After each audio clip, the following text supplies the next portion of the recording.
Maconi Entertainment brings you the Friday Night Lights series here from Atlanta Echo Park Speedway. Hotlanta 250 tonight for these O'Reilly race cars. We got 33 of some bad tail race cars out there. I'm Kirk Mills alongside Ron Mons here today. Howie Burrows, our producer. We got a great race for you this afternoon. Stay tuned. We're about to get this underway. Atlanta. Tell me, Ron, what do you know about this place? Well, I know that there are certain turns around this racetrack that have claimed many different race cars throughout the years. No, I'm just kidding. Echo Park Speedway, as it now is known, Atlanta. There have been 3 iterations of this place over the years. When they first reoriented this place from its original configuration when it opened back in 1960, that being done in the mid to late 90s, they flipped the location of the start-finish straight away. They made it this kind of basic shape that we have now. Then a couple of years ago, when that old asphalt desperately needed a repave, they completely overhauled this place, making a mini super speedway out of it. And I gotta say, as Dale Earnhardt Jr. has said a couple of times in real life, and as I say here on iRacing, Echo Park is one of the best, maybe the best races that you can get in the NASCAR world. Certainly when it comes to super speedway racing, it's going to be a hot racetrack. It's going to be one where the tires are going to be worn down to the canvas after a couple of laps, and we are going to have a ball here tonight. I'm looking forward to it. Oh, heck yeah. Absolutely right. Let's take a look at our starting grid right here. Starting on pole tonight, guess who it is, folks? We're going to find out together on the board. Top spot is Lucas Hoytsma. He's on top pole alongside Jonathan Delaney, P2. P3 this afternoon, guess who it's going to be here tonight? It looks like it is going to be the driver of the 73. It's Joseph McWhorter, otherwise known as Joe McWhorter. We got Jacob Simpson on the outside, starting P4 this afternoon. P5 is John Connor making his series debut this afternoon in the 87. Then you got Andrew Dyson there in the 41, starting P6 this afternoon. 7th will be Michael Mesnar with the best start of his season so far, P7.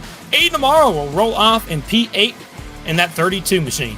P9 will be Cameron Stone alongside Casey Graves in the 01, your top 10. And looking outside of your top 10 here tonight, Cliff Mullen's going to start this race in 11th. He'll be next to Hunter Truell there in the number 71 machine. Your 7th row, we'll see Richard Jackson, a new driver, I believe, making the series debut here tonight. We'll start next to Daniel Wiles there in the number 88. There in 14th. P15 will go to the Canadian Jesse Winslow. He'll be next to Mason Lowry there in 16th. 17th, we'll see Seth Foudy start this race next to Noah Woods there, completing row number 9. Rounding out your 10th row here tonight, we'll see Matthew Boston Wheeler next to Eric Wineland. Kirk? Starting 21st this afternoon will be Michael Deach in that number 91 alongside Tanner Marty in the 29 machine. Starting 23rd tonight will be Jarrett Grodzicki in that 31 alongside Charles Eaton in that Varmir Midwest Ag Company. It's awesome. Starting the 25th will be Ethan Winter in the 39 making a comeback. We haven't seen him in a while from Australia. Happy to have him back. And it looks like Bobby Anderson will not actually... Bobby Anderson will be starting as well in the 04.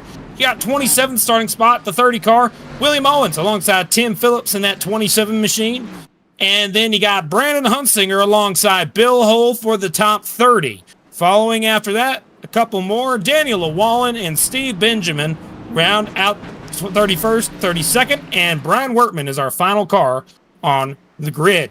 We will have one more lap before we go green. It's going to be one lap apace. And I got to ask you, the big story for this afternoon is you see that in-season tournament. Already, Blake Kluot, I didn't see him in the field at all. And neither do I see Hicksonball. 2 cars are out of that are not going to be advancing. So it's going to be a weird situation here. I know Delaney advances because Benefield's not here.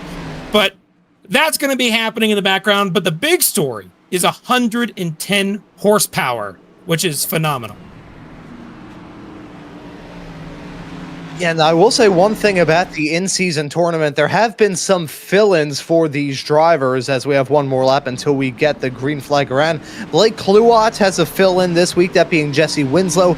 Casey Graves is filling in for Adam Benefiel, and I believe Cameron Stone is Bryson Hicksonball's fill-in here this week. So gonna have to look through and try and keep track of that the old-fashioned style, because that graphic just a little bit misleading. misleading, excuse me. But as you said a few moments ago there, Kirk, real interesting note about this, that extra bump, 110% horsepower here for this race. Who doggy? Yep, I can tell you right now, I talked to the people who are in charge of the league and why this is happening.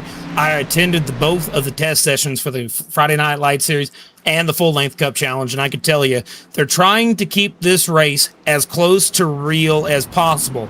iRacing is missing the mark with the baseline set cars, so because of that, they have decided to up the horsepower up to 110 for this particular track, and so they are testing this out. This is the first time they've ever done it. But this is also the first time we're going to take the green with this many cars at 110 horsepower. We're going to head through turns 3 and 4 right now to get this thing underway. I'm going to ask you all to please reach down, pull them belts tight one more time. From Echo Park Speedway, Atlanta Speedway, whatever the hell you want to call it. This is NASCAR Racing, live on Maconi Entertainment. Pace car dives into the pit road, and Lucas Hoytsma and Jonathan Delaney from the top row through the restart zone. Biggity, biggity, biggity! Let's go racing, boys!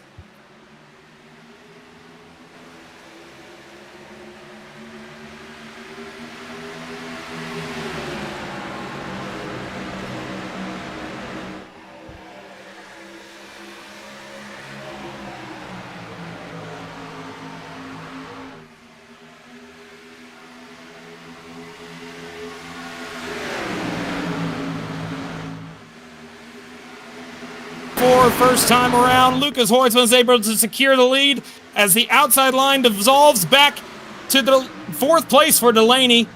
As they're single file up until now, going into the corner, Joe McWhorter goes up to the outside trying to go for the lead. Yeah, and so McWhorter looking to pounce very early as we go along throughout this race, and the track continues to evolve, and these tires start to wear down to the canvas. Getting these moves done is going to be harder and harder, so you can see these drivers having that extra level of aggression.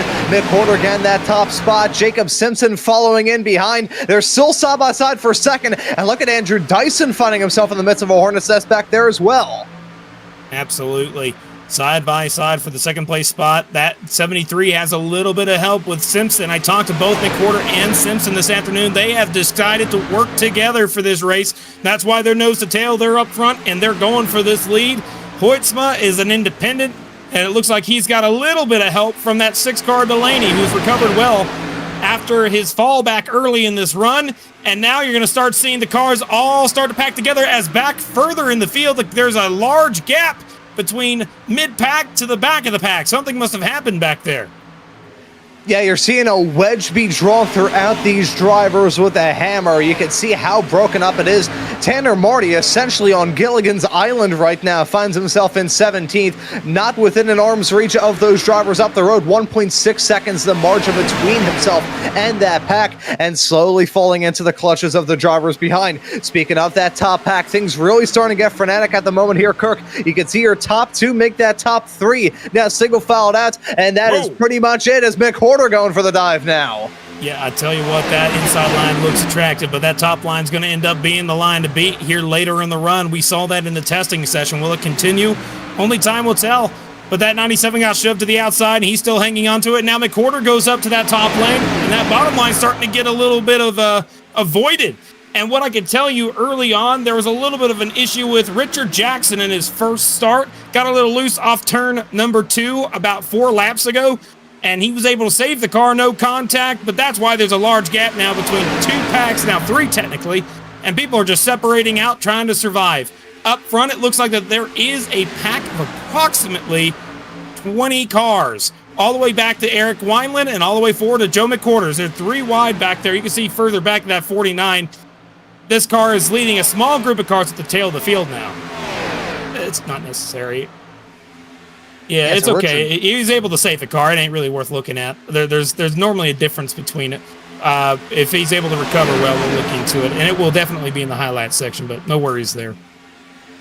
Yeah, in the meantime, though, things still froggy up at the front of the field. Joseph McWhorter is your leader. However, Lucas Hoytsma, oh, look at that. Jonathan Delaney thought about making it 3 wide there as they headed their way through 3 and 4. Already experimental there in that number 6 machine. The driver who we usually expect as just being a firm runner over in the full-length Cup Challenge, really impressing over the past couple of weeks here on Friday Night Lights, was strong on the road course at Sonoma a couple of weeks ago where he won last season. Look at him trying to move that car around, move the air around him too, and cut his way through. Still side by side with the 22, and side by side for the top spot, Hoytsman McWhorter now. Yeah, they're good. I'm glad he said experimental. These guys are this is their first time in a large pack like this for the 110 horsepower, and they're starting to see what moves they can pull off, what ground they can make up in the draft under a little bit of a pushing condition. I gotta say, John Connor in that 5th place spot right there is making a great debut for himself, currently running P5. 3rd car on the bottom line, and he's doing a great job early in this run. Yeah, doing a great job right now, as it's been a while since we saw John Connor run in this event. I'm not sure if I think his mom Sarah may have had some obligations to attend to. Sorry, I made that joke the last time John Connor was running in this championship. That's a softball. I had to swing at that. But he's put on a good drive right now. That number 87 car, I think he's going to be a strong contender here tonight. As you can't really single file out anybody else being, out of it. This is one of those races where you can't decide who's going to be in it to win it really until the final few laps. It's that up in the air.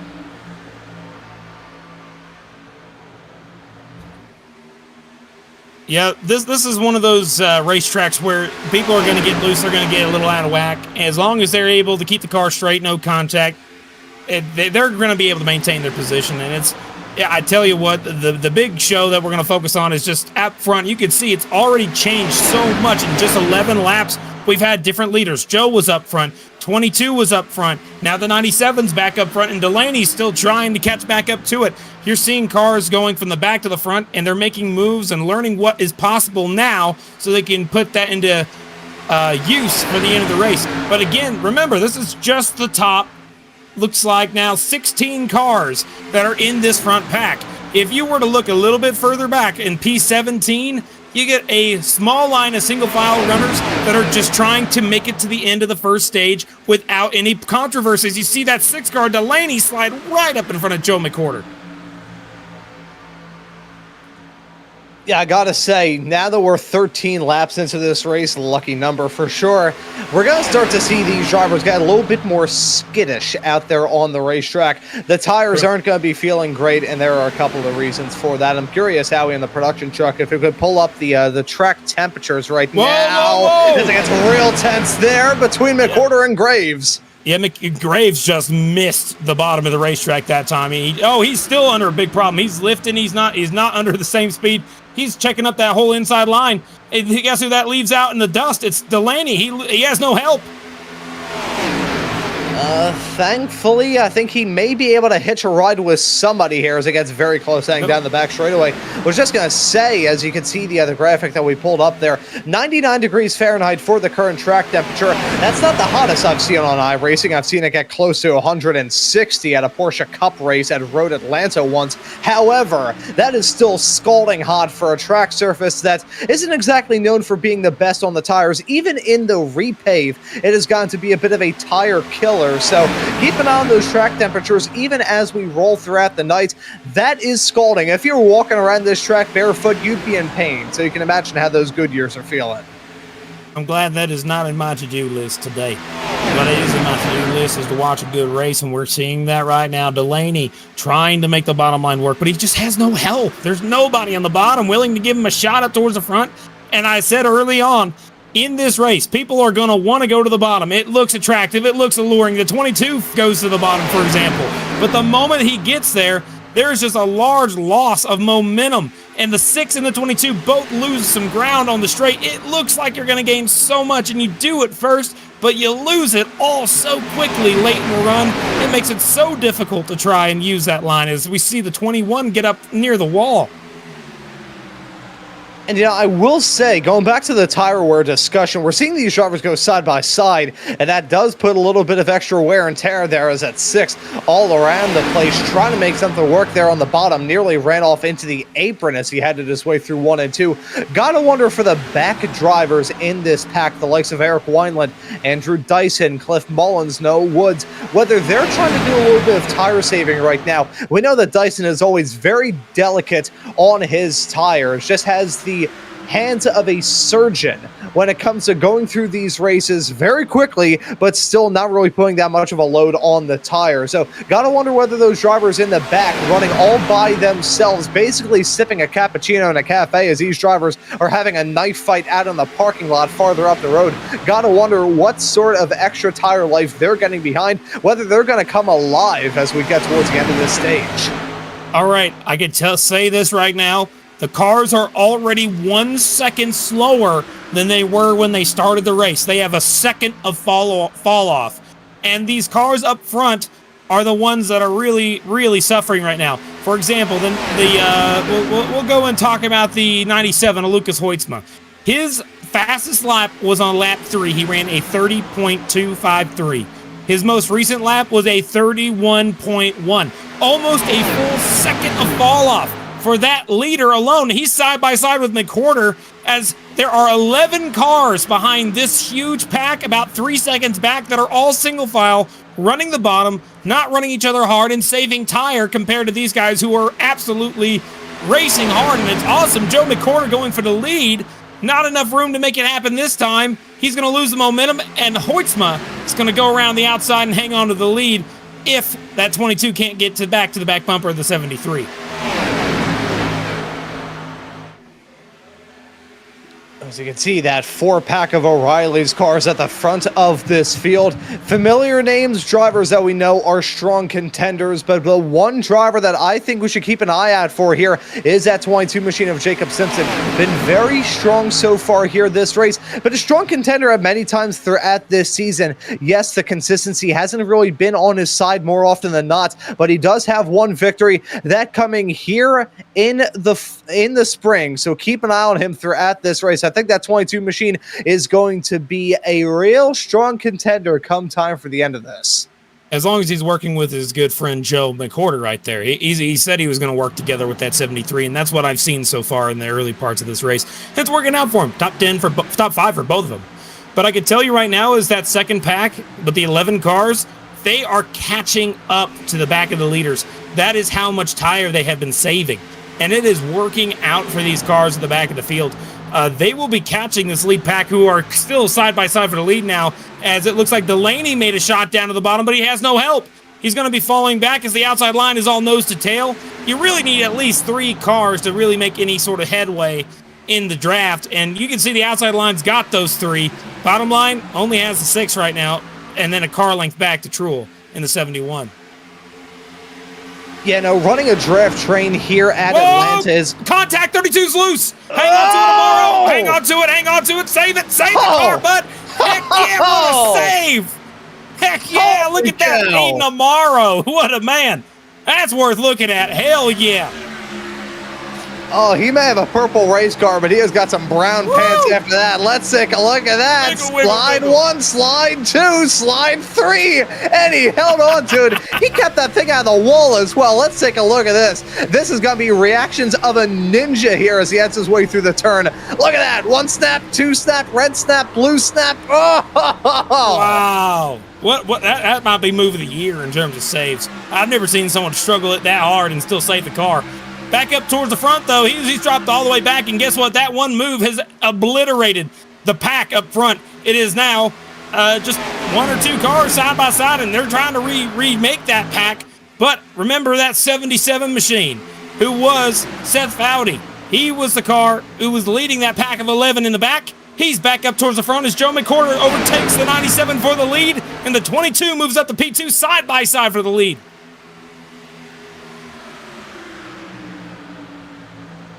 I gotta say, this is absolutely incredible what we're seeing right now, though. This is awesome. Nearly 3 wide as they headed their way through 1 and 2. This is why I like Atlanta. This is awesome. Look at that sideways, slideways moment there from Hoytsma, trying to find any way in the book to get a move done as Jacob Simpson and McWhorter now squabble up for those spots. These drivers, I gotta say, I commend their bravery going 3 wide at this point in the stint, 26 laps into a run at Atlanta. They haven't been taking it easy. They have been beating those tires up. So to go 3 wide, it's brave. It's bold. We'll have to see if it works.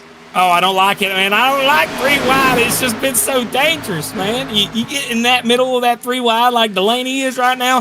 One mistake from either Wiles or the 97, you're in trouble.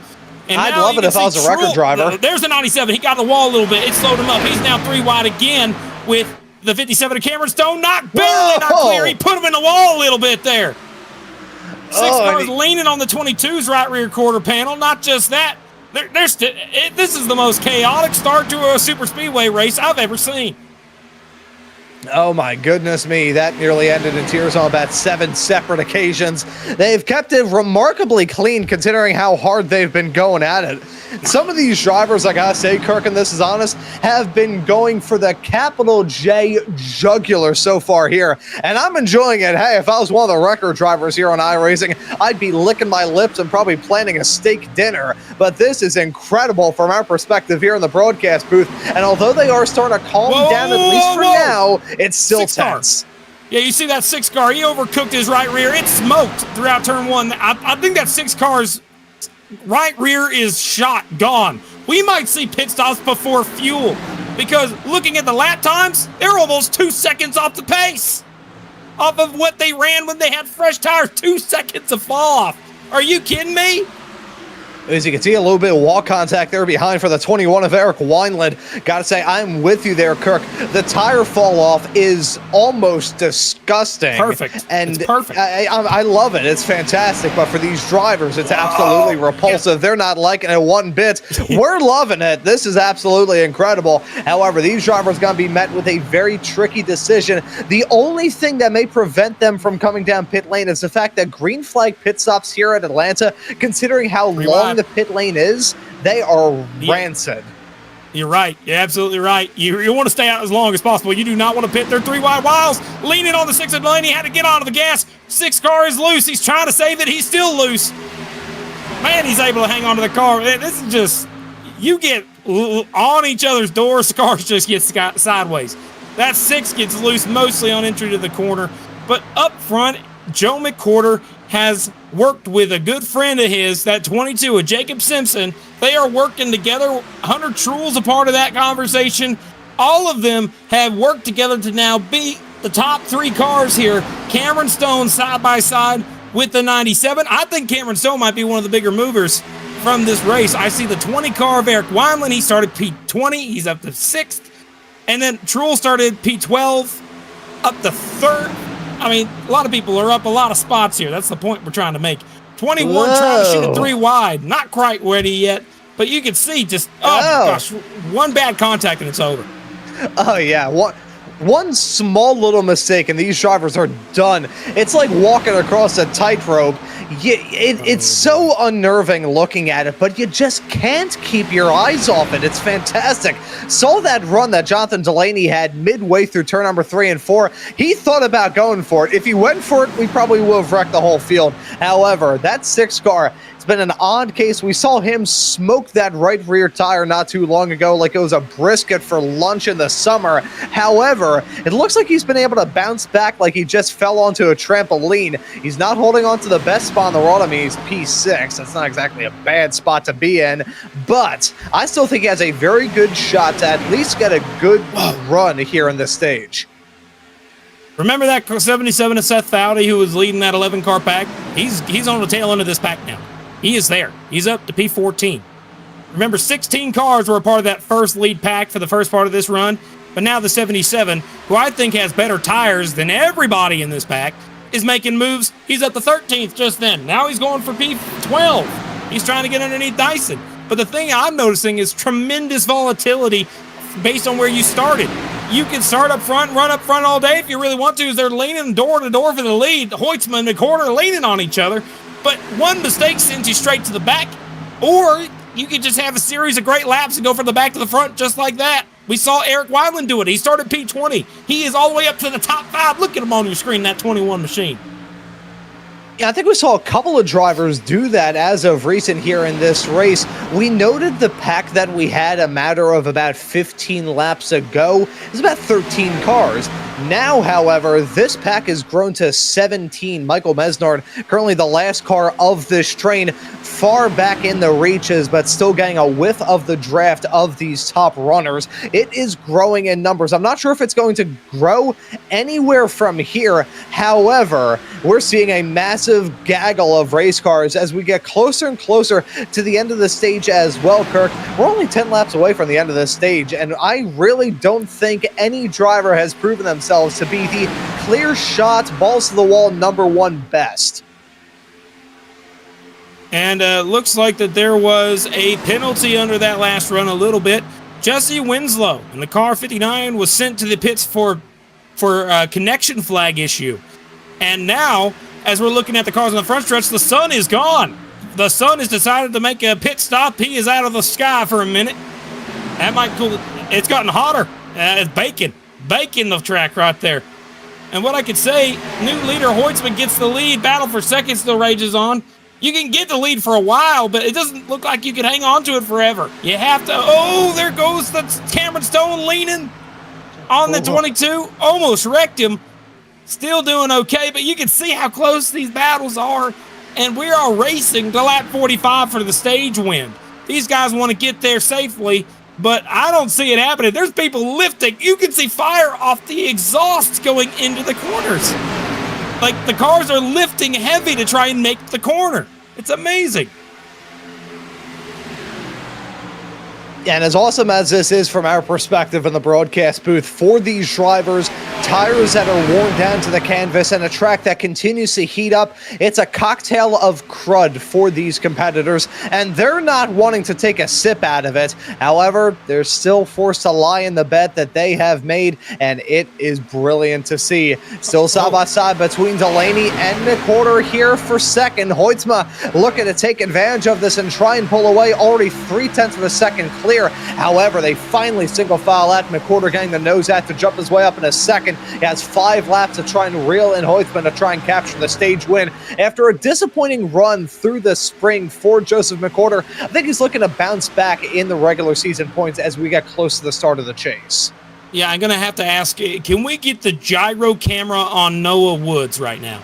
I want to show you guys something that's really good right here. Gyro cam on Noah Woods. Take a look at what we're seeing right here out of his nose. He's right now running P13, just outside the top 10. You're going to see the whole pack in front of him, but look at how much they have to lift. You see the sparks coming out of the side of the cars. That's them letting off the gas. They have to do that, or the cars are going to spin out. They are on the edge of control, and they have to slow down so much. Watch this corner right here, especially. Going into turn 1, watch the corner of the cars. All of them are backfiring. All those little sparks coming out. It's absolutely something that we did not anticipate going into this race. We thought you can go full throttle all the way out, but you cannot. You got to keep the car underneath you. You know, these drivers having to flutter that brake pedal, basically treat that gas pedal as if there is an egg underneath and you don't want to crack it. However, it's fantastic to see, even though these drivers are absolutely in the thick of it. You did just see an odd line there from Jonathan Delaney running down on the apron as he headed his way through that start finish straight away. Things got really close right there behind between Hunter Troll and Jacob Simpson. In the meantime, I don't like the looks of this back here. Contact! Stone hit Wiles. Wiles tries to save the car. They're sliding. They all keep the car straight. I don't see anybody else reacting to the wreck. We are staying green, still green as we're coming to get 2 laps to go on the stage when they cross the line. Up front. Let's take a look at that wreck while we still can. Here we go. Going to see the 57 save the car, go back up the racetrack, and contact sends the 88 around. Both little teammate getting together. And back live, I can tell you the leader right now, Hoytsma, has scooted out to the largest lead of the race, and that is not exaggerating.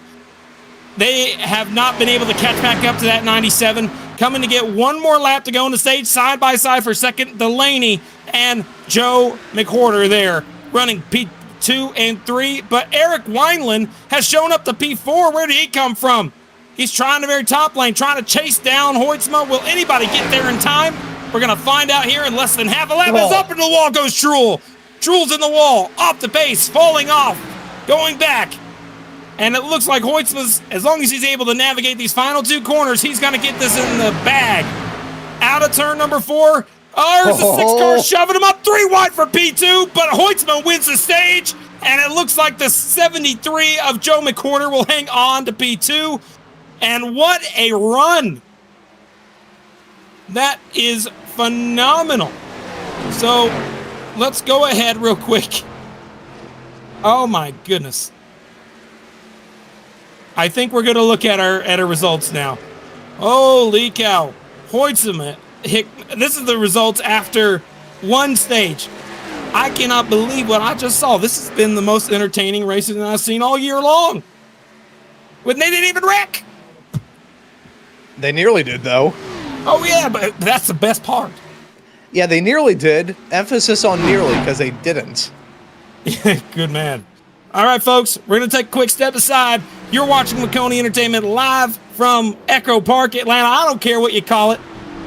We'll be right back shortly. When you want to be the best, you can't settle for the rest. For anything on iRacing, there's just one name you need, Maconi. With the launch of Maconi Entertainment and Maconi Competizone alongside Maconi Setup Shop, we now provide the best of the best in setups, paint schemes, coaching, broadcasting, and event organization. With cars across all 4 license classes, we have what you need to hit the track with confidence. Grab a subscription and save money while going fast at MaconiSetupShop.com/subscriptions. And remember, at Maconi Setup Shop, there are setups, but your victories.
Welcome back to Maconi Entertainment showing of the Friday Night Lights series here. My goodness, the Hotlanta 250 is not disappointing. One of the best races we've seen all year round. Ron Mont's up here in the booth with me, Kirk Mills. We got Howie Burrows, our producer, this afternoon. Going to get the restart for stage number 2, and not much really has changed up front. Only really Eric Wineland has showed up out of nowhere. But everybody else in that top 5, with the exception of Hunter True as well, he started P12, started within that top 5 as well. Delaney ended up getting a penalty early in this. He had to go to the back of the field. You see him there. He's going to have a long way to go. And remember, these cars are faster with fresh tires. Let's see how they do it. Through the restart zone, back underway. And it looks like everybody gets a decent restart. We're back going.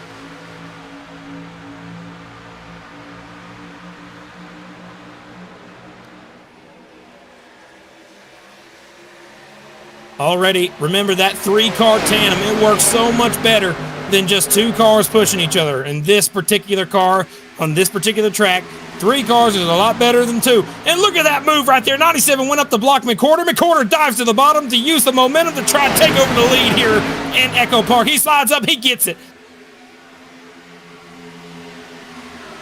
Oh, as he's going to look to try and get it again as they head their way down the start-finish stretch into 1. That's Hoytsma looking for that top spot. Has the push from the 21 right behind him. Hunter Schroll, tag end of that field, trying to look to push him along as well. Just as you were mentioning a few moments ago, Kirk, about these 3-car trains, it's working out well. You know, Harry Nielsen once said that 1 is the loneliest number and 2 can be as bad as 1. 3 looks to be the perfect number so far here tonight. Now, whether or not that's going to continue, you can see 3 cars on the outside, 3 cars on the inside. It kind of reminds me of 2011's old days where you had the 2-car tandems. Now you got 3 cars. And then a big pack. That's kind of what we're seeing up front right now. You can see right now that McCorder having this lead is such a huge advantage for him, but he's got to watch both lanes. He's got to try and block if he wants to maintain this lead. But the longer this goes is the more that we're going to see these cars start to fall off. This lap should be the fastest lap they run, at least on this set of tires. Yeah, it absolutely was. Bill Hull just ran his fastest lap. A lot of guys ran the fastest lap of the race just this last time.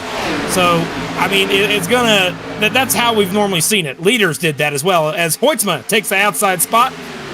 Fastest lap normally is lap 3 on the run, and then it goes downhill from there. And so now the quick descent begins. I will say, I think as we go along throughout this race, despite the fact that these drivers are going to be going at it more, with the track temperatures sinking down as we race into the night and dance the night away here, I think the tire fall off is maybe going to get a bit less harsh. Doubly so as well as this track starts to rubber in as well. It's going to be a lot less porous. It's going to be a bit smoother as we run around here. So just keep an eye on that throughout this race. These drivers certainly are. They're going to have to be on their tippy toes throughout the night. Oh my goodness. Last thing I'm thinking about right now is tippy toes. I'm looking at these cars going around this racetrack. And Eric Wineland, look at that. 21 machine showing up out of nowhere. He's on the outside trying to go for P2. He has a little less momentum. Nobody with him. Try to side draft. And now here comes a little bit of contact from the wall. Huge checkup. Car sliding to avoid the contact. They keep it straight somehow. But that outside line dissolves. It looks like a lot of people were apologizing over the radio for that incidental contact. Let's check in real quick on Jonathan Delaney in the 6 car as they are single file for the top 3 spots right now. Jonathan Delaney in the 6 has recovered from his penalty already inside the top 20, trying to go for a top 15 right now. And more importantly, he's inside the top 20, but he's in the top pack. That's what matters. It won't be a giant ladder that he has to climb. It's going to be a nice little staircase for him to try and ascend his way through this pack so he can get a good result here at the end of the stage. Delaney as well, another one of those drivers involved in the in-season tournament. The driver that he's up against here tonight is Adam Benefield. Benefield, of course, not here for this event. He's instead substituted for Casey Graves in the 01 machine. So keep an eye on that 6 and the 01. These drivers on the hunt for a pretty good cash prize, well, excuse me, when they're done with this in-season tournament. Yeah, you're absolutely right. And that 6 car just made a 3-wide move on Michael Mesnard and Tanner Marty. Made it work. and now he's moved up to the top 15 just like that. That's all you got to do. Make crazy moves and it'll work out for you. Is up front, that 3 single file car pack is no more. We got a pack up front battling for the lead again. Hoytsma, McWhorter, Weiland, Simpson, and Graves have been doing spectacular racing up front this afternoon. Oh, this is brilliant. If you want to see top-tier NASCAR stock car racing, this is why you look at Atlanta. Look at those drivers squirrely as they were giving each other the push, adding all through the quad oval. I gotta say, so far here tonight, Kirk, we have had an outstanding military-esque track record of safety. It has been fantastic so far here tonight, but I'm just waiting for one of these fighter pilots to try and pull off a backflip, do a barrel roll, and somehow end up rolling themselves over. We've had a couple of close calls, but nothing major yet. However, these drivers are really dancing with the devil. Well, I can tell you right now, Wineland leading that top line now. He kind of needs some help there. That 01 of Graves isn't seeming to roll the center as best as the cars around him. But on the straights, you're going to see them get a huge surge. But then that surge dies the moment they get to the corner, and it evens out. So it's going to be a matter of time. But Hoytsma's doing a great job controlling both lanes. He's doing what he has to do. And that's the majority of this race, is trying to manage the runs. You know, the outside is going to get huge runs on the straights, but then immediately dives off. So Hoytsma, during the straights, goes to the top, helps the top get that run, then he goes straight to the bottom in the corners. So that way he can carry his momentum further. But it does burn more tires, so how long does that last? Only time will tell, as the 21 might actually get up to the outside. Nope, not this time. 21, I think, is bottoming out, too, a little bit on the left front. Yeah, no, every single time he adds his way through the turns, that car just goes a little bit wide. The momentum begins to stall out.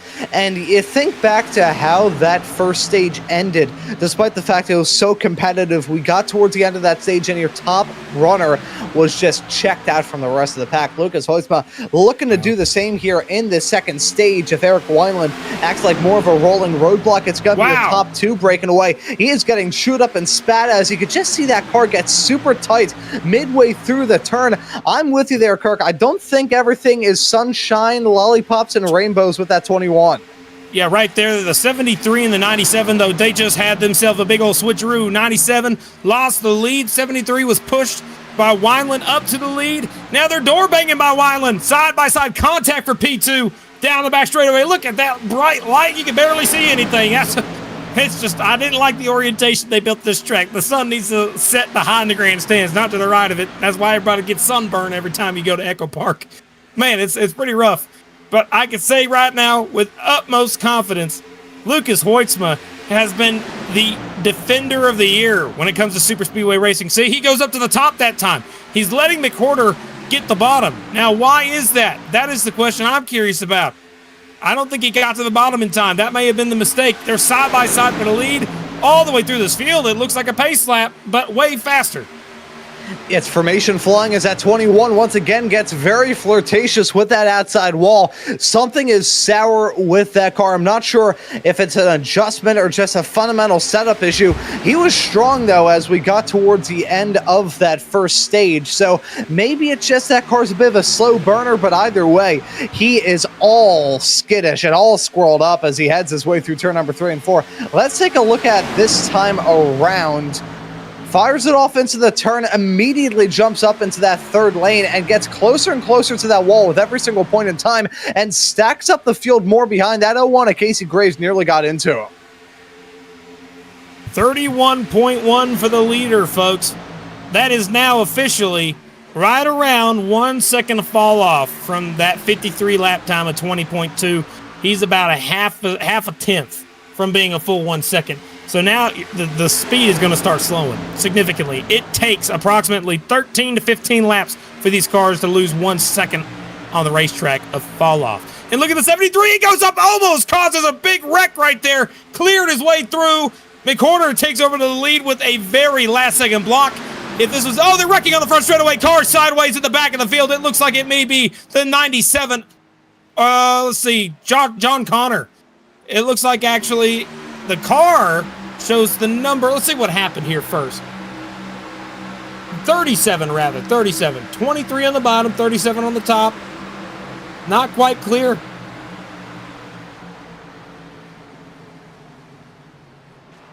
Yeah, unfortunately, That's, there for Daniel strange Llewellyn. I usually keep my eye on Daniel on these super speedway races. Scored the victory in the season opening race at Daytona last season, but since then, it has been a torrid run of things here in this championship. Unfortunately, that contact, it's incidental and it's very easy to have happen. You know, we talk about the turns as being a bit of a bottleneck, but I would argue the start-finish stretch is where you see that biggest sort of bottleneck effect heading out of the turns. Drivers trying to sort themselves out. You can go side by side through there, but it doesn't end well more often than not. Well, that 97, he's got the wrong, actually, let's say Connor here, John Connor has the wrong number. He has the wrong number, wrong contingencies. I can't tell what he has out there compared to what he's running on the racetrack. So it should be an 87, but it's a 97. So you can see it. It happened there in that wreck. That's why I called the 97 spinning out. But we're under caution, lap 69. Nice. And we're going to be, why don't we just go ahead and talk to one of these guys who has been doing such a great job of keeping the car underneath them the entire time and dominating up front. Let's see if we can't bring Lucas Hoytsma up here. Lucas Hoytsma, Kirk Mills up here in the booth. Got a copy? I do. Hey, man, holy cow. What do you think about that 110 horsepower package we brought here to Atlanta this week? Oh, it is a huge improvement. Both lanes are good. Tire wear is huge. I mean, it's everything you want in a racetrack right now, and we're having a great time. I think everybody up here is having a lot of fun, having a great time battling with McWhorter, Simpson, Wineland, and Casey Graves. We're all duking it out, and it's been a great time. Again, I have to say it. It's just thank you to Bobby and them for doing this. I hope it does the same thing for the Cup race tomorrow. Oh, everybody is on the same side here. This is actually phenomenal because it looks real. It looks like what we get in real life. Isn't that right, Lucas? It's 100%. I said the same thing earlier in the race. The middle is pretty dang good. You can run the bottom, though, to pass somebody. You can throw a slide job. You can do whatever you want. And you got to save your tires, too, as we saw at the end of stage one. I was kind of pulling away there. It looked like an old school Daytona race. Yeah, that's right. I noticed that you, out of all the cars, you had about 0.3 of a second lead, which is a lot here. And not to mention, like, the cars, it was dumbfounding to look at this and watch all the cars backfire from lifting at the tail end of the run. There were so many cars that were just off the gas going into the corners, Lucas. It was amazing. I got to ask you for this next... go ahead. I had to think back to my old Atlanta line because I was kind of using it here tonight. That's true. Yeah, well, I mean, it's still technically there, but a little different. Got to ask you now, going into the restart, what's your goal here for stage 2? Keep doing what I've been doing. Try not to get in wreck, but it doesn't seem like anybody's going to cause a wreck here. I don't want to jinx it, knock on wood, but everybody's been great, and I'm just going to try to keep it up front for the rest of this race. All right, and did you all come down pit road? No, we're saving those tires for the stage. Okay, well, just remember, don't spin them. It is going to be really rough, but wish you the best of luck, Lucas. Thank you. All right, thank you. That was Lucas Hoytsma. Man, you heard it from him. He's pumped too. I mean, this is so cool. NASCAR has got to look into that. You know, iRacing, we got to look into this. This is perfect. Great stuff.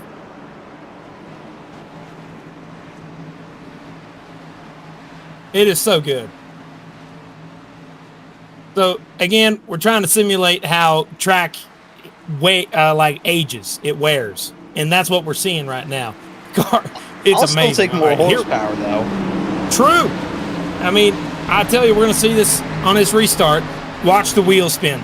Anyone who came down pit road might overtake and win the stage. I think that might have been the plan, but I don't know if anybody came down. Here we go. Let's see what happens. Restart zone. Fine so far. Fine. Not a problem. All good throughout the field. Yeah, easy peasy, beautiful breezy, cover girl trademark. As we look now, McWhorter still holding on to that top spot. Jacob Simpson directly behind. Everybody else trying to squabble up there right outside of the top 5. However, we've now got a fight on our hands. It's Hoytsma pulling out the 73 of McWhorter, though, cutting across the top. McWhorter's still looking to finally get a good run going here in this race. We talked about the rough run that he had in the spring, was pretty much the 3 horsemen in this championship between himself, Bryson Hicksonball, and Adam Benefiel. Fell back a bit, missed out on a couple of races, didn't have the results when he was out here on the racetrack. I think he's looking to get a good run as we go through the summer. He nearly just had the boot scoot boogie attempted on him there by Hoytsma. Down to the bottom, McWhorter's able to hang on to the lead, and he's doing just as good as a job as Hoytsma was. But now Hoytsma's got the bottom lane, not that much help on his tail. 22, remember Jacob Simpson and McWhorter are working together. And what lap are they racing to? They're racing to lap 90. They got a ways to go, but now the 97's getting on the quarter panel of the 22. And that car up front of McWhorter has got to be ready, because that 97, he's going to have a run here if he's not careful. He also has got a little bit of help from Eric Wineland there on the bottom of the racetrack. And goodness, further back you go, it just gets more and more chaotic. I mean, I can't imagine driving in dirty air in here. The dirty air is definitely not helping matters, but at this point, these drivers are having to juggle chainsaws while fighting off a rabid hyena, all while sitting in a very cramped phone booth. It's not a really good prospect that they've got going right now.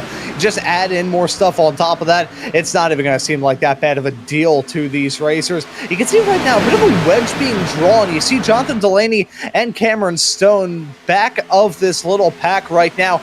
And then from there, it's Andrew Dyson, Matthew Boston Wheeler side by side, and then another little gap there. It's only 0.2 of a second that we're talking about with these gaps, and they do fluctuate as time rolls along, but interesting to see those drivers up in the front actually pulling away for a brief moment. It was a fleeting moment, but it was a moment nonetheless.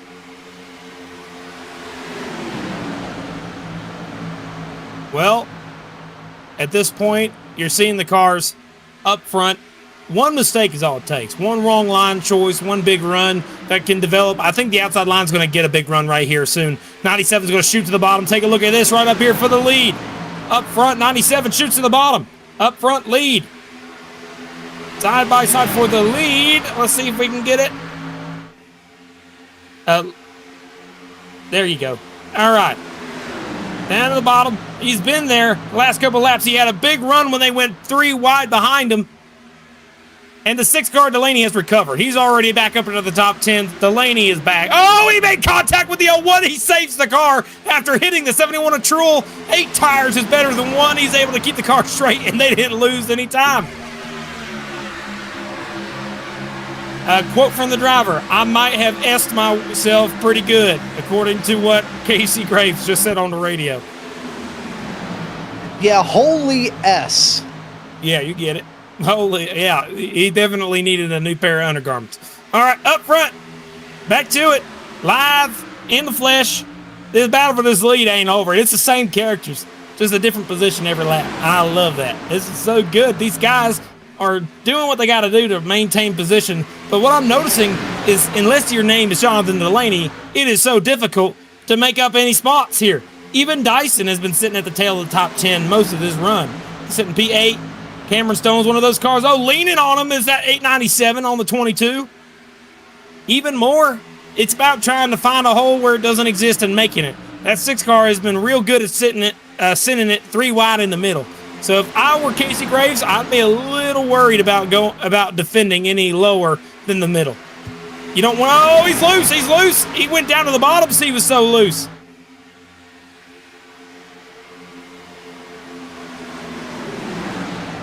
Oh, man, McWhorter and Jacob Simpson working together as a team. But now that 6 car is back up here. And what does the 6 car have for him as we're coming now across the feet to get 10 laps to go in the stage? Oh. the You can wall. see that 21 get up into the fence big time as he headed his way down in there. I am shocked that didn't stack up the field and wreck them all. These drivers, again, flying close to the sun. It's the story of Icarus, waiting for those wax wings to melt. As even farther back, nearly saw an incident as they headed their way onto the back straightaway. Cars making contact. Whoa. The driver nearly got spun. They held on to it, but only just. Okay, I have some news for some folks. It turns out when the cars get their tires cooled down for that caution and they got back going, their lap times went back down. Their lap times, it got as low as 30.6. Yeah, and there is a reason for that, a very interesting one at that. It is a matter of heat cycling these tires. Eventually gets to the point where if you heat cycle them too much, if you have green, yellow running, it's going to outgas all of those chemicals that make the tire sticky. So although they have rebounded somewhat, the tires, the lap times aren't too bad. Still not great either. Look at the 6 car. Remember Delaney? He had that penalty, went to the back of the field, but guess what? He's now all the way side by side for second on the bottom of the racetrack. He's got Lucas Hoytsma on his tail, trying to help him. Hoytsma can't hold the bottom. He's been having troubles with that. He makes contact with the 41. He's loose. Sliding the car out of the corner. Cameron Stone hits the wall. 3 wide for that spot. And we're still coming close to the end of this stage, and they're still 3 wide into turn 1. Ooh. And I said it a little bit earlier on in this broadcast, how watching a race like this is like watching somebody walk across a tightrope. It is so nerve-wracking, but you just can't keep your eyes off it. It is brilliant stuff that we're being treated to right now, but it is nerve-wracking as well. Side by side for second between Jacob Simpson and Jonathan Delaney. Those two drivers too caught up in who's going to be running in second that they're not even attacking Joseph McWhorter for the lead, even though he's up there right in front. Those drivers can see him, but they aren't able to attack him quite yet. Oh, he's up in the wall. Truel got up in the outside wall. Huge checkup as well happening again. And Hoytsma, remember, he was up there leading this race. We talked to him for a while. Guess what? He's fallen all the way outside the top 10. He's trying to hang on to it. Tanner Marty, on the other hand, has now cracked the top 10 for the first time today. Tanner Marty in the 29 machine doing something phenomenal. Him and Matthew Boston Wheeler and also the 77 of Seth Foudy have been making their way towards the front, making their way downtown, walking fast, and it's working out for them. And look up front now. 6 car Delaney falling off. That bottom line just does not have the push it had before, because it looks like something must have happened on the backstretch a lap ago. There's some smoke down the back.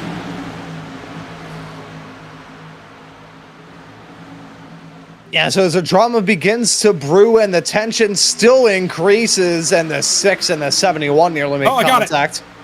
The 35 of Michael Mesnard and Daniel Llewellyn both got loose last time by. We're going to keep it green looking at now because the end of the stage is coming, but we might go back and look at that a little later. 23, Daniel Llewellyn, heavy left side damage. He is probably going to need to come down pit road, but this is absolutely just one mistake away from a big accident here up front.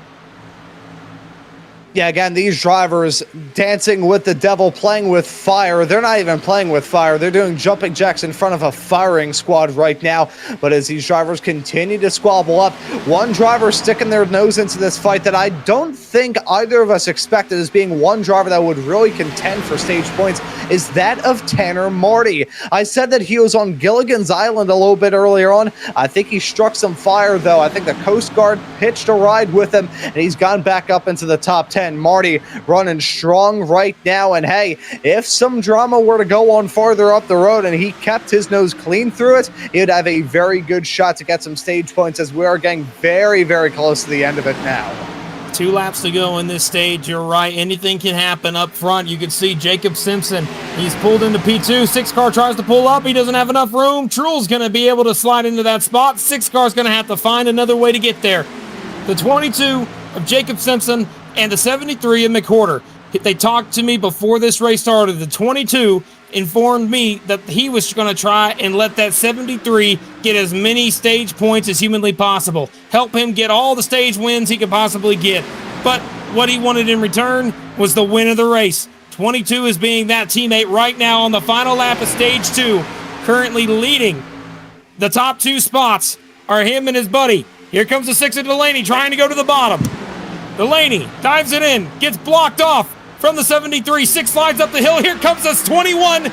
3 wide for B2 again, but McWhorter's going to take stage 2 this time. In the 22 will take second place, followed by Truel, Delaney, and the rest of the field on your screen for stage 2.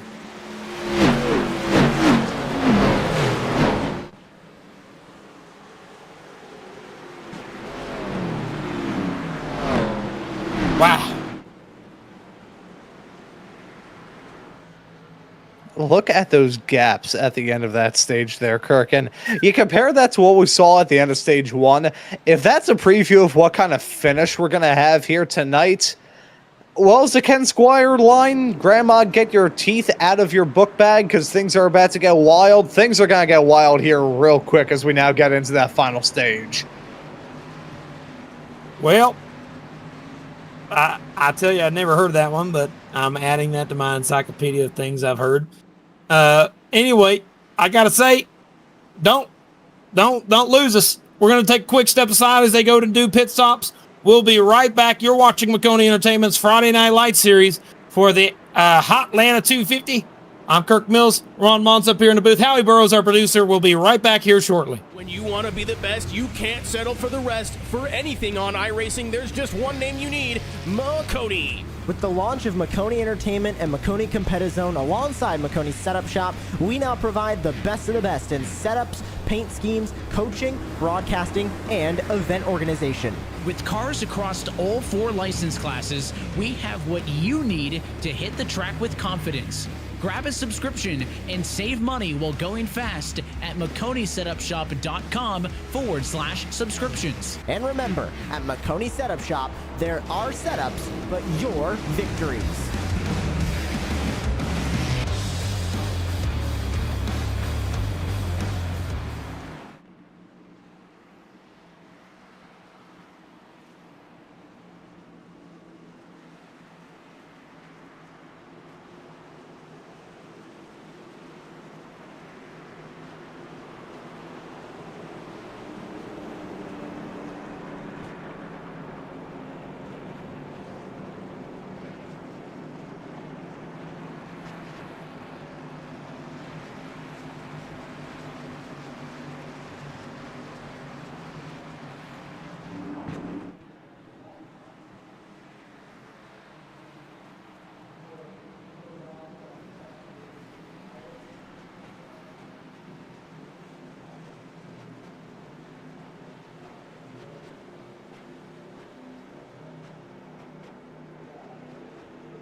We're back, ladies and gentlemen. Friday Night Light Series here on Maconi Entertainment, watching the Hotlanta 250. Kirk Mills, Ron Mons up here in the booth. We got Howie Burrows, our producer, thanking you so much for tuning in and watching our little night of racing here this Friday night. And last week, thank you all for watching the highlight video. We had over 350 people watch the highlights last week. Amazing. Happy to see it. Let's see it happen again this week. And I'm sure it's going to be worth your time. Here we go for the restart. That's a new top five for you. Take a look. It's McHorter, Simpson, Truel, Delaney, Hoytsma, your top five. Wildland, Wildstone, Woods, Dyson, and Noah Woods, by the way, ninth. There's a lot of guys in the chat really like him. Best of luck to you. Here we go. Great restart on the outside line. He gets a good jump. McHorter chose the top, and it worked out for him. Now, it's all about trying to go for the win. And you remember, fastest lap of the race is probably going to happen in 2 laps from now.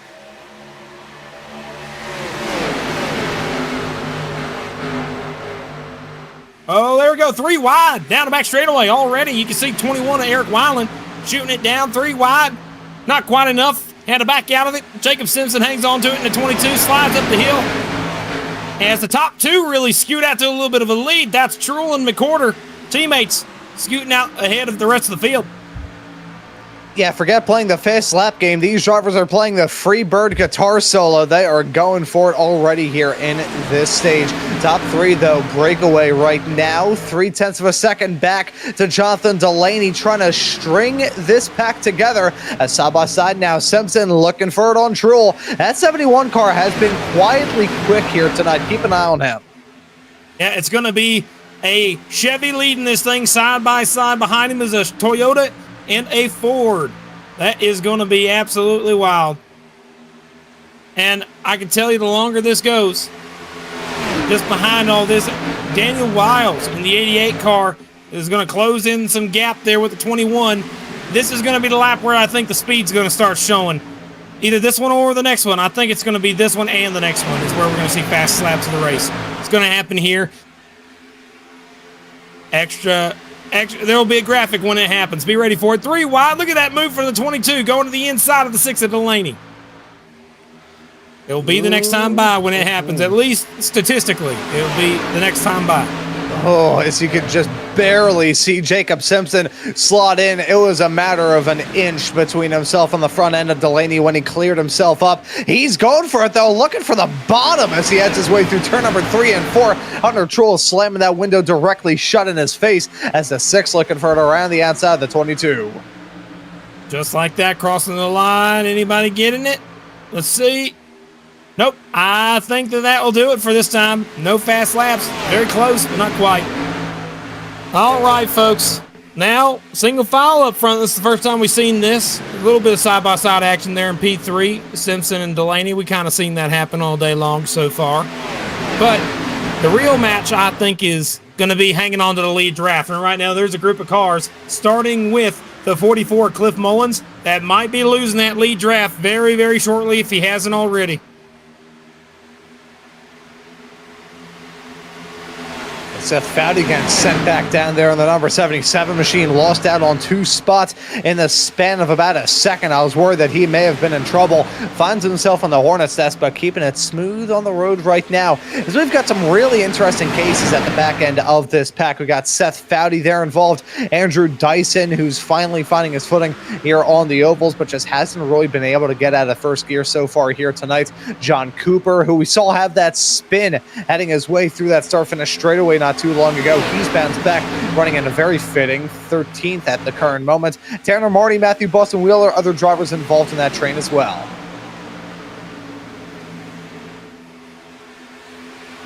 Up front, you can see the accordion starting to come together.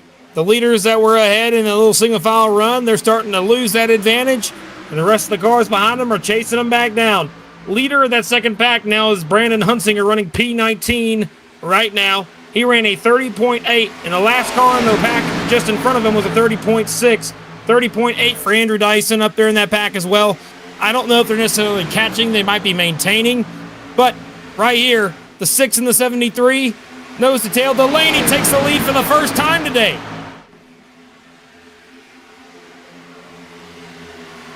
He started on the outside of the front row.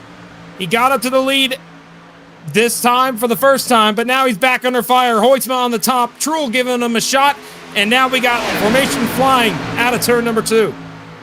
Yeah, someone call up the Blue Angels because this is getting nuts. We have got an air show going on right now. Everybody's still on the ground at the moment. I'm hoping that stays that way throughout the rest of this race, but everybody is giving it their all. You've got Hoytsma, you've got Delaney, you've got everybody running around each other trying to get the moves done before these tires really fall off. Now, when does the line start to switch? We know in the beginning of the run, going to the bottom is the plan. But then that top line is where the dominant line will eventually be. And Hoytsma's in it right now, and he's in the best spot. I think he's going to be the one that's going to end up taking the lead for the duration of this little finish here. But remember, they're going to have to come down pit road. Oh, a little contact with the wall for Truhl there. Second car on the outside line, bounces off the wall, keeps it going straight. Cars are kind of like tanks that can save it. But they can't do that every lap. Absolutely not. They don't want to neither. And the longer this goes, the more fall off we're going to see out of the front pack. I could say right now, we ran a 30.8. It looks like the consensus is 30.6, 30.7, 30.8 throughout this front pack. The start of this run was a 30.2. Yeah, and those lap times like an anvil push out of a helicopter going down, down, down. They are sinking rapidly, and I'm not sure if there's going to be, yeah, exactly. That's going to be what it's like when it hits the ground, and these tires are going to have to, the drivers are going to have to worry about their tires even more. Now we got to consider this here, Kirk. We talked about a bit earlier on here tonight, this prospect of maybe having green flag pit stops, even though this track has gone from shining brilliantly in the daytime to having a bit of a murky orange haze around it as we go through the sunset. These tires going to rapidly approach their sunset as well. You can see just how things are going through this race, how the track temperatures peak with every green flag run that we have going. They're starting to spike up once more as these drivers nearly wreck themselves on the backstretch. Very aggressive move there from the 73 and McQuarter, who won stage number 2 to try and get to the outside line as Hoytsma solidifies his position as the new leader here as he exits turn 4 to complete lap number, it looks like that is 107 going into lap 108. Leading this pack, having no problems at all. He's just looking in that mirror, making sure he's in the right lane when the run comes, and he's just trying to maintain. But what will Truhl do? Truhl's finally going to get that run up to the back bumper. He's looking to the top. He goes to the top. Hoytsma waits for a moment. He goes mid-bottom, and that 6-car Delaney goes up to the top to try and make the outside line work. He gets to the outside of Truhl, side by side for second. And those two were chasing each other's tails as they headed their way out of turn number 4. I was worried that they're going to run each other up into the fence. I still don't have a good feeling about this. That 6 has been about as hard to pin down in this race as a 3-legged chicken. He has been up and down the field like Otis Elevator. At 71 car in the meantime, kind of the same deal. He's been strong at some points, he's been a little bit weaker at others, but one thing I know for sure, they are both chomping at the bit to try and get a move done here on Lucas Hoytsma. They nearly split the difference and went 3 wide as they headed their way through turn number 3 and 4 just then. Now what you're going to notice, guys, is we got 18-car pack up front, all the way from Lucas Hoytsma leading this thing to Casey Graves running just behind him. All right, Casey Graves running P18, the tail of this little line here. Now, then after that, you get a little bit of a gap going back about maybe 4 seconds worth all the way back. Oh, is there a little problem? The 73 McQuarter way off the pace. He loses a bunch of positions. He's continuing to fall back. What happened to him on the exit of turn 4? Oh, contact on the 71 Truhl. Already Gives dropping him smoke. sideways. Wow, what a save. Good to hang on to it. Not quite as good as what we saw Ian Amaro do earlier, but still pretty dang good save. Take a look right here. 71 gets in a little too deep, hits him in the left rear quarter panel, gets him sideways. Saves the car up and out of the groove, and now the right rear's cooked. He's going to need a little bit of help to keep that car going. As the top 2, Hoytsma, Delaney, leading this thing. Third place now, Truhl, and a big gap back to Simpson, as now this 18-car pack has turned into a couple packs of 3, 6, and then the rest of them. Yeah, they're breaking up at the current moment. It's like an old band from the 1980s. They've just broken up big time. I don't think it's been as explosive as some old 1980s pop band fallouts, but it's still not been great. Got to say one thing, though, and this is honest about the number 73 of Joseph McWhorter and the slide that he had there. As you said, maybe not the best save that we have seen so far throughout the night, but that was still one heck of a save to keep that One car spinning going on the front in a straight straightaway. line. Sorry, Jackson around. Richard Jackson in the grass. He's parking it. He's done for the day. He is out. No caution. As we take a look at this replay. Yeah, a little bit further back, we'll at least see what may have caused that 49 to go for a little spin. He's got Steve Benjamin, guy up there in the 70s, 80s, little older gentleman right there in the 53. It had nothing to do with it. 53 held his line. That 49 just came down and wrecked himself, unfortunately. Hate to see that. And decide to call it a night shortly thereafter. But I was going to say this here about the 73 of Joseph McWhorter, and this is honest. I like the original, but the remix ain't bad either. That was what I was going to say about that slide there. Yep. Well, I think this lead pack's starting to recover a little bit from the three-car getaway. Now that battle for third's starting to heat up, that's Truel and Simpson. Here in the next few laps, we might see the lights start to click on. And when that happens, you're going to see a graphical glitch that I love seeing from iRacing. It's kind of a fun little gag reminding me this isn't necessarily the real deal, but it's close enough. And it's just probably another 20, 30 minutes away, or maybe even sooner. We're going to find it. It will happen. 6-car Delaney's looking to the top on the leader, though. He has no help, though. There's nowhere for him to go. He wants to use that run. He's got a speed here.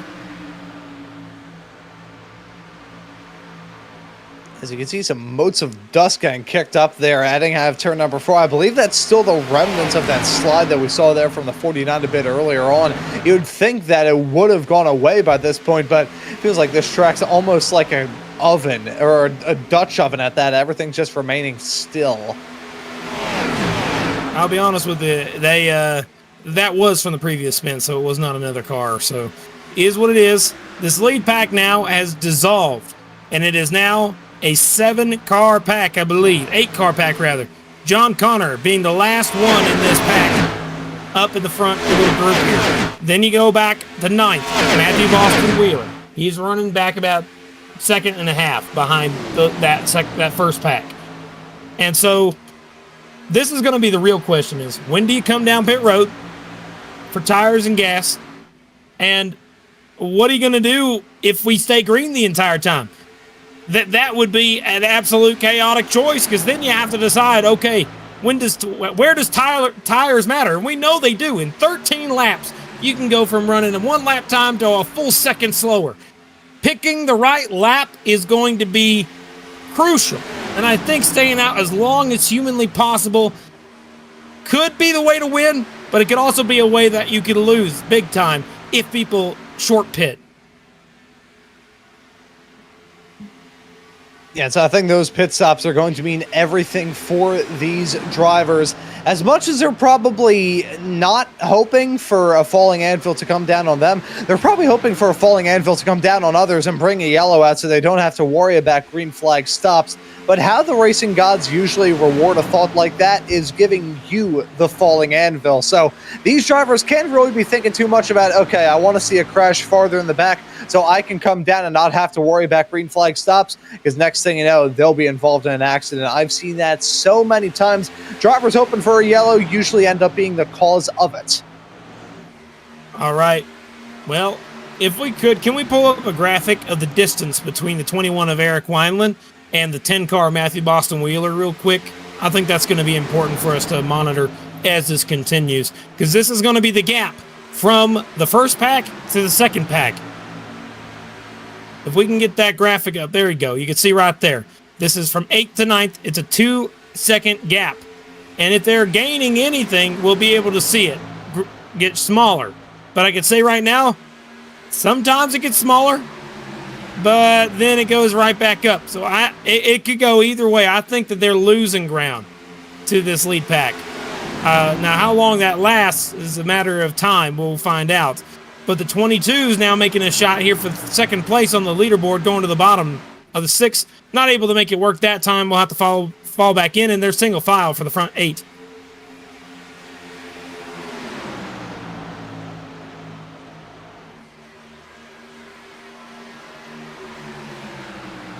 gotta Now wonder it's going to here, have to Kirk. be. Oh, sorry, what'd you say? You know, I was gonna say, I gotta wonder here, Kirk, what is the changing, state of mind for these drivers? Because they've had to think kind of at a million miles an hour, sort of the Top Gun idea, don't think, just do.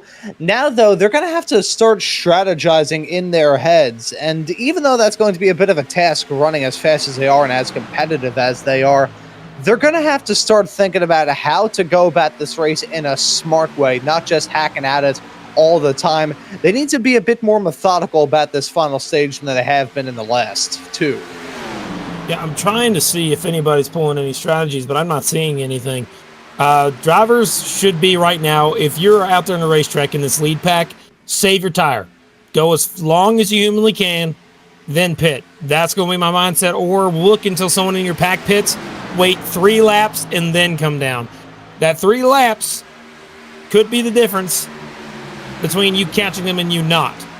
There is a spot where it starts to even out. 31-4s, 31-3s, 31-4s is what I'm seeing up front.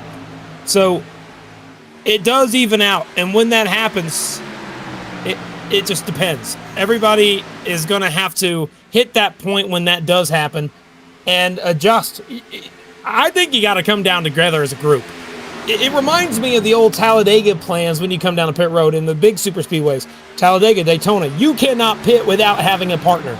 You need to have a large group of cars with you when you go down. So I think these teams got to start talking to each other. Hoytsman, Delaney, and Control, even though they're racing each other for the win of this race, they got to work together. They know that, because if they screw that up, this pit entry up at all, and they don't have a drafting partner, their race is over. They don't have a shot. They need a drafting partner. At least 3 people need to be together to be somewhat consistent and competitive. And it's not going to work otherwise. So I'd say these guys, the mindset is shifted to politics, which is, who am I going with? Who can I convince to come down with me? And do I trust them to come with me? Yeah, just give me a moment here, Kirk. My fellow drivers, I come to you today with a proposition of how we can work together to try and capture the victory here in this hot Atlanta race. Not too bad. I tell you, if I heard that, I'd pit on the opposite lap that you pitted on.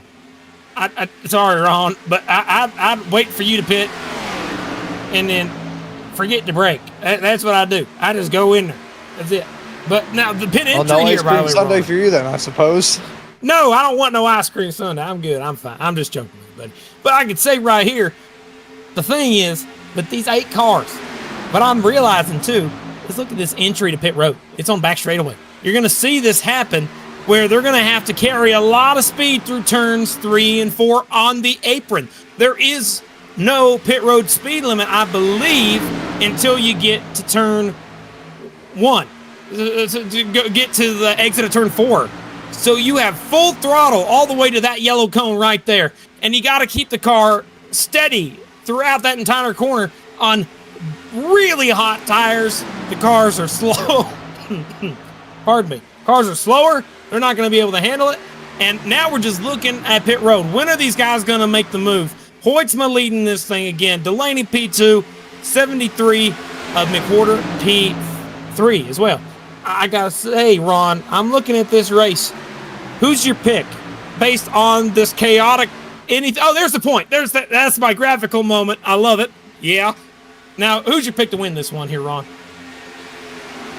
Ooh, and that is very tough. I'm going to give you 2 drivers of note. I'm going to say the 73 of Joseph McWhorter has been one of the consistent, strongest cars throughout the entirety of the night, and he's a driver looking for a victory here this season. I think he's going to be a strong contender. I'm also going to keep an eye on Jonathan Delaney there in that 6, whether it be cutting his way through the field and being put in some awkward situations or getting the moves done. Those are 2 drivers that I think are going to have a very good run here in this race. Although Lucas Hoytsma has been the dominant man, the drivers running in 2nd and 3rd have my attention. I'm also not going to be rooting against a man who's the all-time race leader so far here this season. That's the most wins out of anybody. Oh, boy. I appreciate Sad True Toast for calling me out on my modern speaking. My goodness. All right. Anyway. Well, welcome to hell, Kirk. No, I don't know. It's fine. I don't mind saying it. All the numbers. I make 6-9 jokes all the time, so we're good. No, this is not hell. This is purgatory. I don't think any of those things are rocking it. But hey, here's the deal. DMV waiting room. Oh my God. I think the winner of this race is going to be the driver in this lead pack who pits first. I'm sorry. I think that's how it's going to be. If you pit right now, I think you might win this race. And that's my honest to goodness opinion. But we'll have to see. If there's no caution, I got to preface that with if there's no caution. If there's no caution, you're the first car in this pack to come down pit road, I think you're going to win this race. Or at least you'll be in the best position. We'll have to find out. You can see it's already getting chaotic, but again, Hoytsman's been controlling this. And further behind, like that second pack has not caught them at all. It has really just been a surprise, too, because the lap times from Cameron Stone, who's leading that second pack now. Let's take a look at it. That last time by, he ran a 31.2. The 97 at the tail of the front pack ran a 31.3. So this second pack is gaining on the lead pack. 1/10 that last time by. Will it continue? They got to work together, and it looks like that's what they're doing.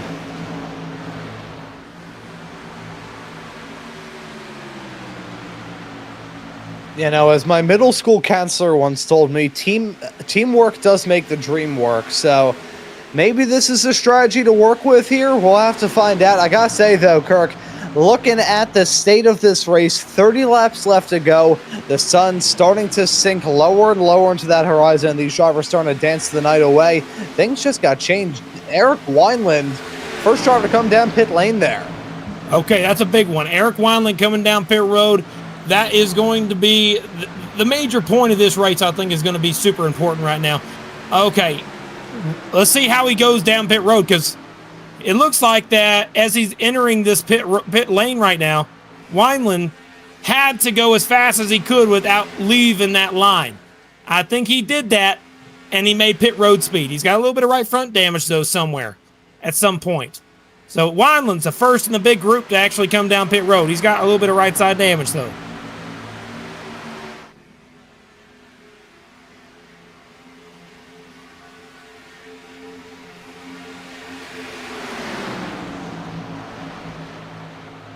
All right, I'm going to go grab a camera, and I'm just going to go put it right on the back straightaway, right around where the pit road entry is.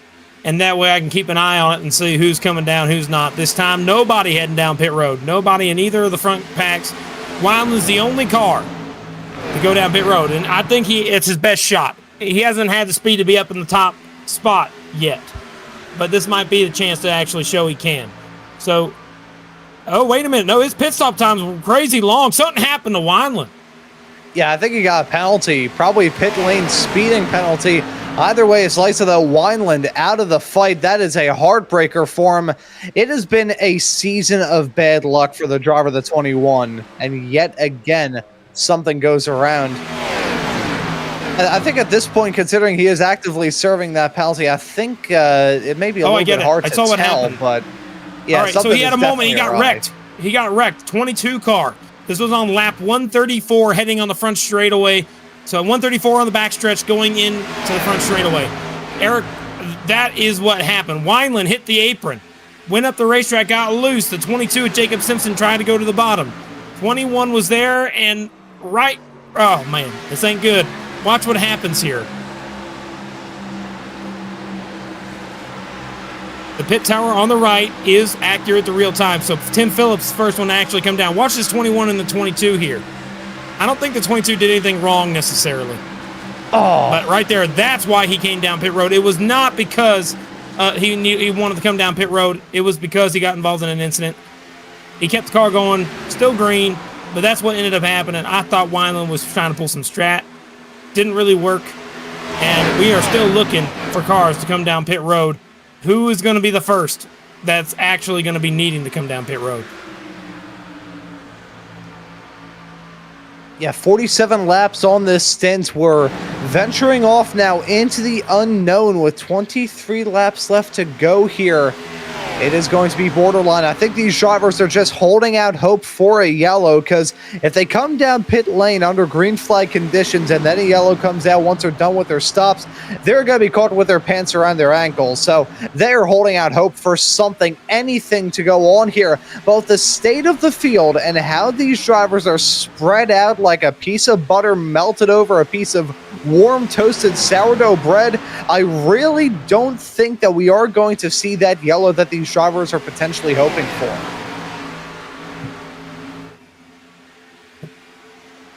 Blowing the engine. Somebody blew a motor. William Owens in the 30 car blew a motor. Done for the day in the 30 car. Must have money shifted or done something slightly off. Not sure why he blew a motor there. Maybe he was stuck in the drive for too long and overheated. This is bizarre. You don't usually see something like this. A little bit of contact. It looks like he actually had a wreck here. And so that's unfortunate for him in that 30 car. He's going to be out of the race. Right here, yep. Huge checkup. Contact with the right front. Blew his motor. Unfortunate for Owens. He did nothing wrong there. Quite unfortunate for that 30 car. As back to live up front. Let's take a look at that 30 car again here. Yeah, you can see contact up ahead and just wrong place, wrong time for the 30 car of Owens. That is the falling anvil. Yeah, it is. It legit is. Casey Graves, is that a real one? Let's find out. Oh my goodness, it's hard to actually keep track of this.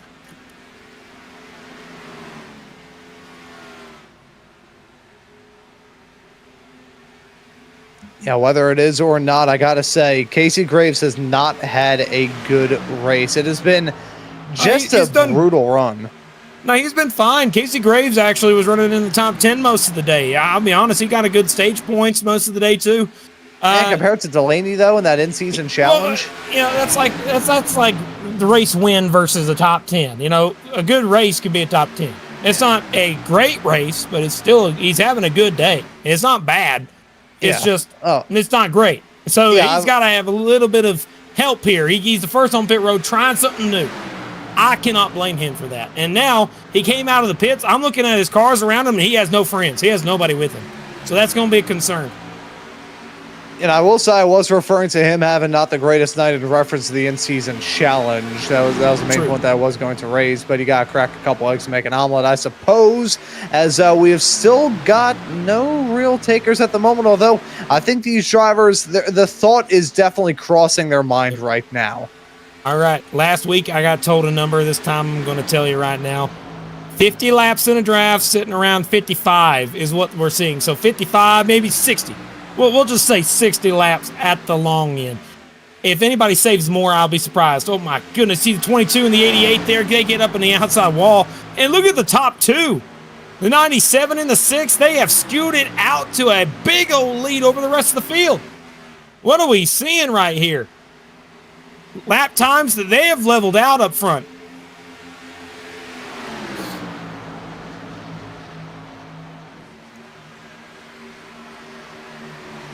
And so it's Delaney just briefly exploring the outside lane there, heading his way off through the turn. This is a very interesting stage of this race as pit stops farther behind pit road. Yeah, McWhorter coming down pit road. I'm sorry to interrupt you, but he definitely is coming down, and so is another car. That is Connor. John Connor coming down as well. Cliff Mullins on pit road. More cars choosing to come down. Remember, McWhorter was one of the faster guys all race long. He's got to have a good pit stop here and get out with a bunch of cars. We'll see what happens. Top two still nose to tail. We won't be able to really tell you how this all settles out until these top two come down pit road. They've been right on top of each other. Hoytsma and Delaney. Great drivers, both of them champions. They know how to win these things, and they're in a position to win the race again. It's all dependent on strategy now.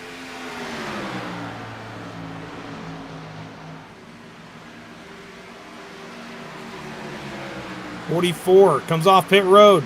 Back onto the racetrack, lap down. Not a contender right now. McWhorter will be the best car that is currently out there with fresh tires.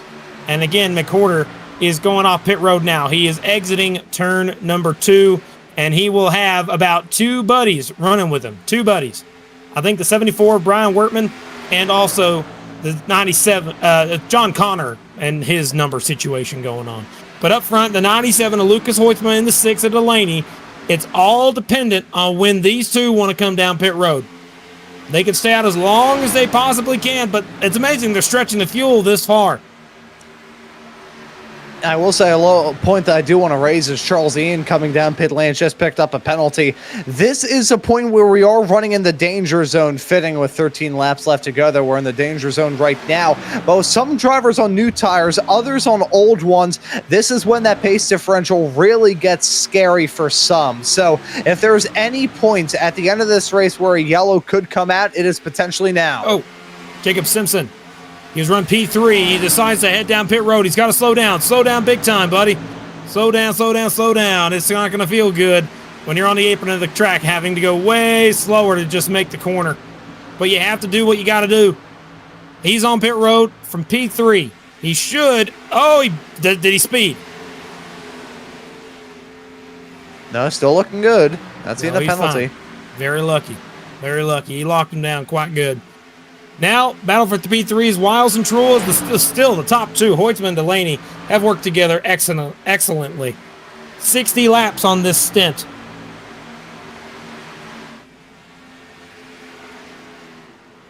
I got to wonder, with them running up at the front, what's their fuel saving have they been able to do? Will they possibly be able to extend this through to the end? Maybe not, but if they can get a couple laps, that could be big. Only time will tell. Here we go. Wineland on pit road. So is Wiles. Wiles going down pit road. The 97 is blinking up front. Hoytsma blinked out for a moment there. That's going to go into effect. 10 laps to go in this race. Can they make it on gas? Will they make it on the fuel? And will the tires last that long? We haven't really figured all these questions out yet. 13 cars have yet to come down pit road. 13 cars. And I'm thinking back to the full-length Cup Challenge All-Star race just a matter of a few months ago as top 2 coming down pit lane. Here we go. Was just going to say again, my flashbacks to that All-Star race back in May, running at Dover with an extra bit of horsepower in that Cup race as well. The drivers had to come down pit lane when their tires blew, not when they ran out of gas. Seeing maybe a bit of deja vu here. Let's look at the 6 trying to gain some time. Yeah, 6 made the pass for the lead. Oh, there goes the 71. Truel's off the track. Truel's going to get a penalty there, most likely. But the 6 did not. That was gutsy from Jonathan Delaney, and he somehow made it work. Wow, he went off of the entryway for the 71, but what a move for the 6 to try and actually make that work. Yeah, now, it's unfortunate for the 71 Truel. They're both in the pit lane. They're equal. I think the 97 is still going to take the lead away. 97 is going to have the lead on the exit of pit road. He's back out there. Cameron Stone inherits the lead. They took 2 tires. Not 4, they took 2. Now, I saw a lot of other cars doing the same thing. Here we go. They're back out on the racetrack. Who do they end up getting with? The 22 is closing in on these top 2. 22 is working with the 73, the 97, and the 01. The other 97. I'm sick of calling him that. He needs to change his number. Here we go. It's going to be a 5-horse race here with 6 laps to go. Here comes the 22, Jacob Simpson, going for P2 to the inside. But the eventual P2, got to clarify. Mason Lowery and also Seth, he's the only one still out there. Mason Lowery is the only one left. And Lowry trying to shock the world here tonight, but the 22 of Jacob Simpson trying to pull off the Atlanta sweep here this season as that car coming down pit lane nearly swiped the both of them at. That may have been Lowry there in the number 42, but this is a fight for what could be the race win. It's a fight for the race right now. It's getting very close to contact there. 22 in the 6th. Delaney still holding on to net P2. All right, folks. It's going to be battle for the win right here. You see Cameron Stone, they didn't keep up. They didn't have the speed. The 97, the 6, the 22, this is going to be the battle for the win. It's all going to be on high speed. Nobody's saving anything. 2 tires for some, 4 tires for others. 22's going to the inside. Door banging with the 6. 97 sees it in his mirror, trying to do everything he can to keep it behind him. He loves seeing that side-by-side battle. It makes him feel a little bit more secure up here in the lead. He's got choices.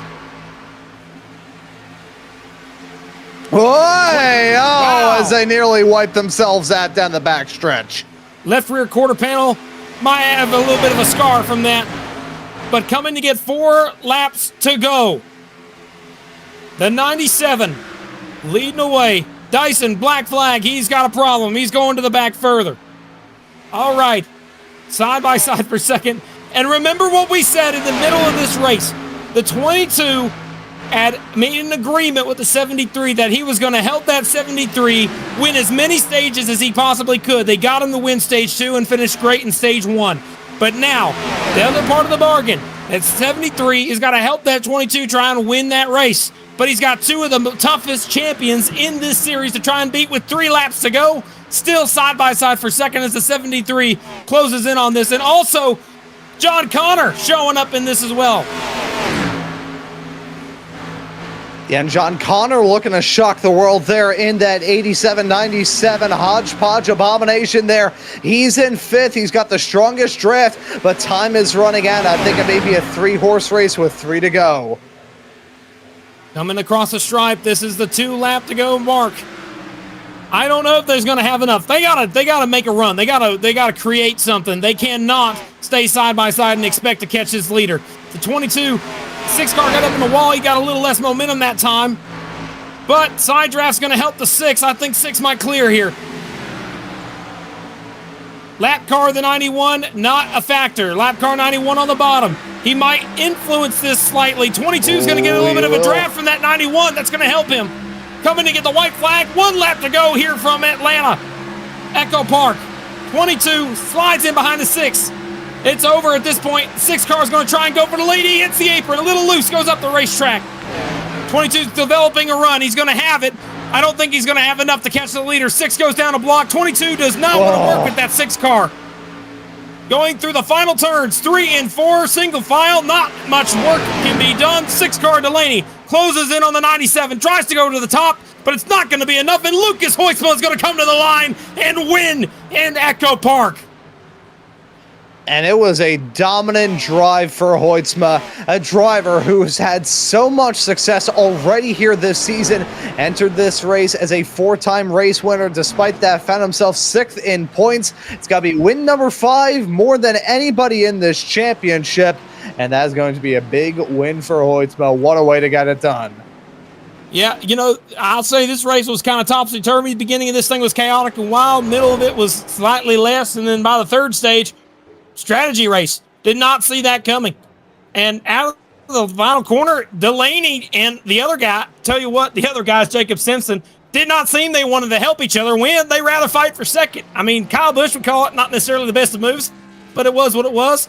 Burnouts for Lucas Hoytsma, able to get the win. Let's take a look at our finishing results here on the screen as he does burnouts in the background. Finishing, again, in the lead position, Hoytsma, followed by Delaney, Simpson, McWhorter, John Connor, great top 5 for him. Casey Graves comes back to get 6. I told you he was having a good day, but not great enough to be able to move on in, as your point was, in the in-season challenge. He did not make it enough. Then you got Seth Foudy, Cameron Stone, Daniel Wiles, and Matthew Boston Wheeler having a great top 10 day for him. Yeah, and looking outside of your top 10 here for tonight's race, Noah Woods ends up in 11th. Mason Lowry there in P12. Tanner Marty in lucky spot P13. Brian Workman comes home in 14th place. Brendan Hunsinger in 15th. Tim Phillips in 16th with Michael Mesnard, Cliff Mullins, Michael Deach, and Bill Hall rounding at your top 20. Yep, those cars, last 2 were lap down. The rest of these cars will also be multiple laps down. You got Dyson, who had a penalty there at the end. Truel, who had problems. Steve Benjamin. Jarrett Grodzicki there, 24. 25th, Charles Eaton. Daniel Llewellyn had a lot of damage. Eric Wineland got turned into the wall. William Owens had a motor blow up. Richard Jackson quit the game. Aiden Amaro had to save of his life, but decided not to continue after a while. Then you got Jesse Winslow in the 59. Ethan Winter in the 38. And finally, take a look here. The 97 doing a backwards Polish victory lap. That is cool. And it's in reverse, too. Oh, do a little slide, have a little bit of fun. I like that a lot. Very good, Hoytsma. Might as well bring him up in here. Lucas Hoisma, I see you doing them drifts right now. How you feeling, pal? I'm feeling phenomenal. Finally getting back to victory lane. Oh man. Well, just be careful. You got a stone right in front of you. Yeah, that's it. You gotta look. You gotta be careful. You don't want to run over them. That might pop a tire. Anyway, I gotta say, you ended up having yourself one of the better dominant performances I've ever seen in a super speedway. But you had Jonathan Delaney there, just running with you P2, and unfortunately for him, you were able to hang on to it. I gotta ask you, what was that race like? Trying to decide when to come down pit road, the chaos in the first and second stages, and ultimately the strategy at the end. Yeah, I mean, initially when we went green, I was going to try to save fuel, but quickly found out that it was not going to happen. So just committed to staying up front and pitting as late as I possibly could. I pit with about 1/10 of a gallon left in the tank, added about 5, and she felt great. Luckily, Casey Graves went down, kind of guinea pigged the short fuel adjustments for us for the 2 tires, and it was perfect. Got the thing, drove like a dream, best it's drove all race. And I mean, big shout out to him for the car this week. He did a lot of work on it to get this thing race ready, and it was amazing. I think we were the best car in 1 and 2 all night. Well, I got to say, we were watching you kick the stone down the road the entire time while you were telling us about that there, Lucas. Very nice of you to get him back to his pit stall. But, man, that 2-tire call at the end, again, it was fun to watch you all day long, and you're right. You had something that the other cars didn't seem to have. You and Delaney both had something that was really dang good.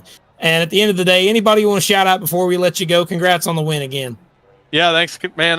Just a huge shout out to everybody at KCP, Price Chopper, Coca-Cola.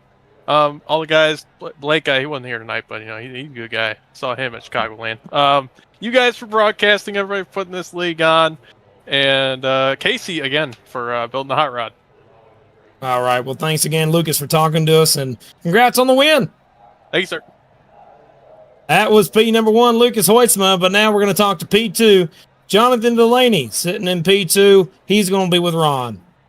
Yeah, and Jonathan Delaney joining us here on the broadcast booth. Jonathan, it's a good run for you here. Very competitive, going through it throughout the night. You were in the ringer throughout. I want to ask you how things were at what looked like a very competitive and very stressful race here at Atlanta. Yeah, it was pretty fun. It was pretty much nonstop all night. Just trying to fight to stay up in the front.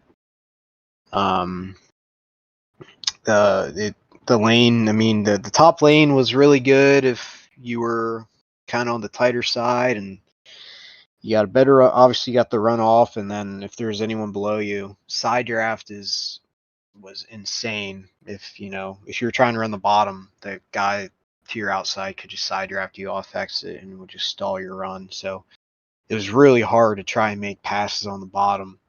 You had to either kind of get lucky with the person on the outside getting tight or loose, or just being able to kind of do a slide job on them. I was really good on the bottom all night. Felt really good down there. Some people kind of really could just run that middle top lane. But I was really, it was really, my car handled really well down towards the bottom. All night. It's just super hard to pass. But yeah, we got a speeding penalty there at the end of stage 1, put us back in the field. We were able to work our way back up, and I was working pretty good there with Lucas towards the end. Came down, took 5 gallons of fuel and 2 tires, and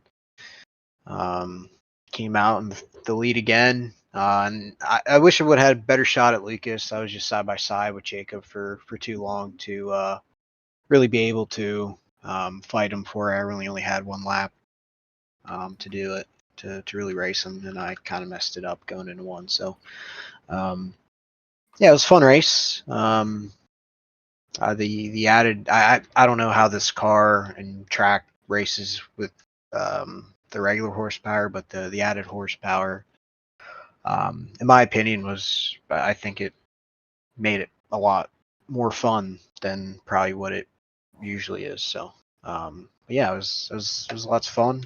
tight racing all night, and so a little frustrating at times, but that was fun. Yeah, it certainly did look like a hoot. Stressful for sure, but a hoot nonetheless.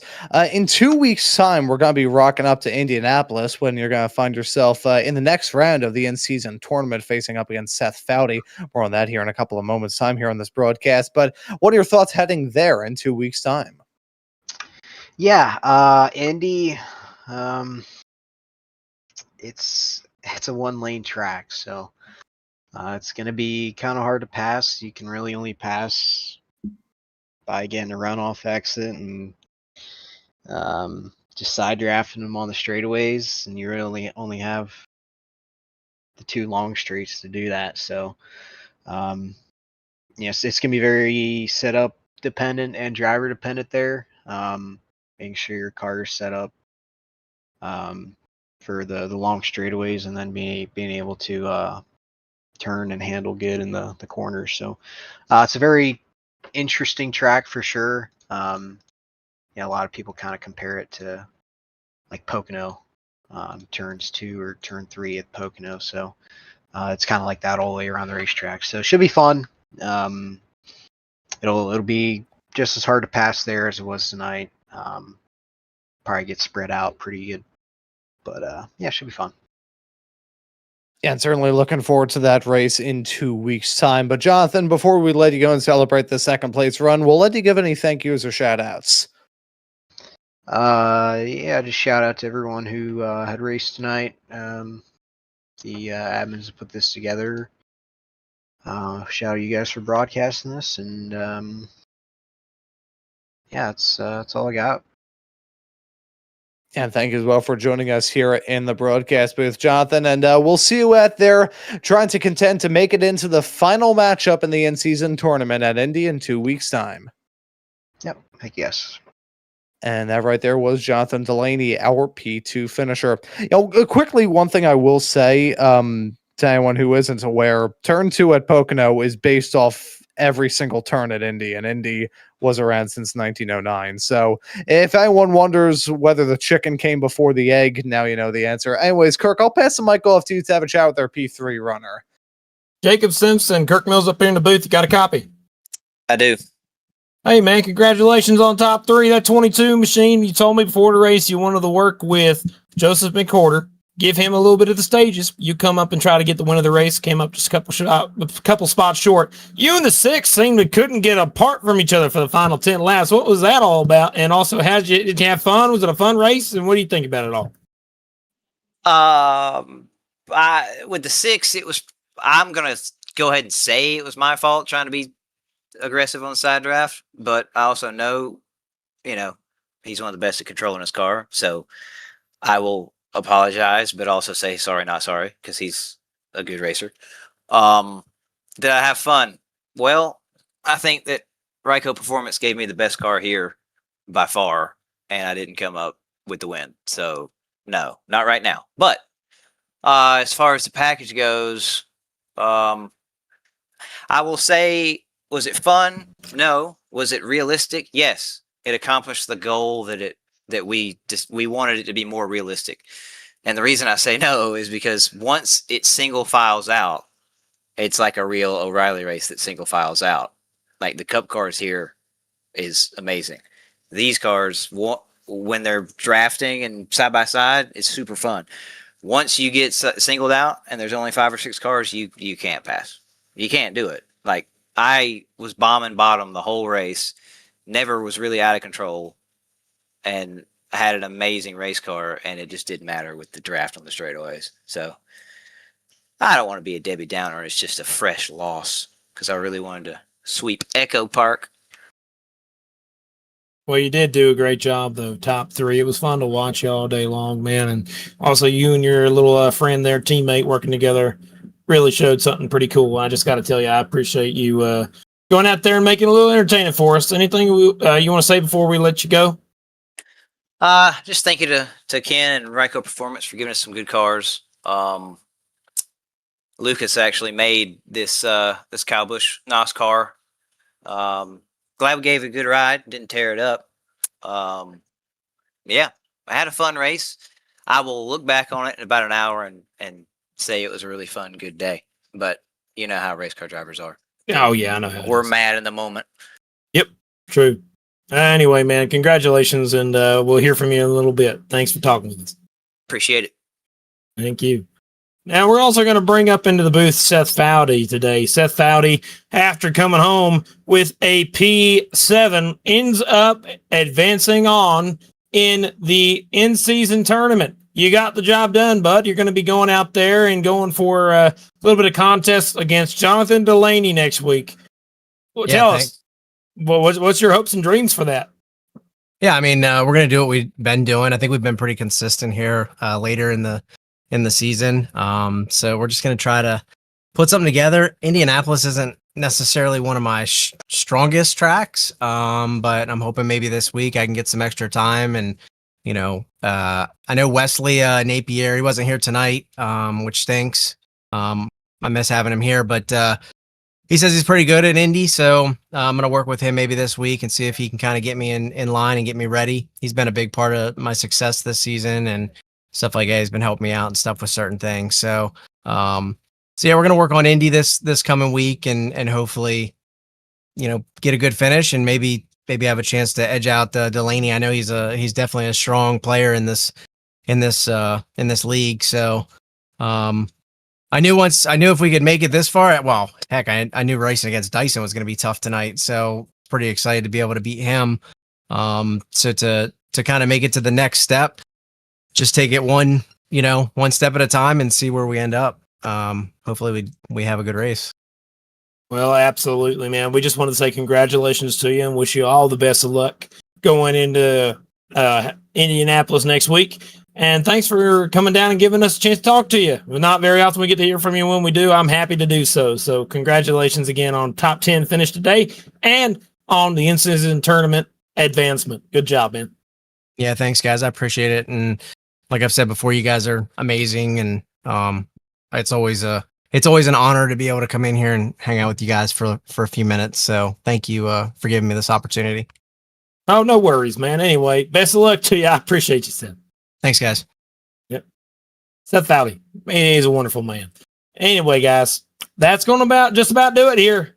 Let's go ahead and ask Ron. Final thoughts in 2.5 sentences or less.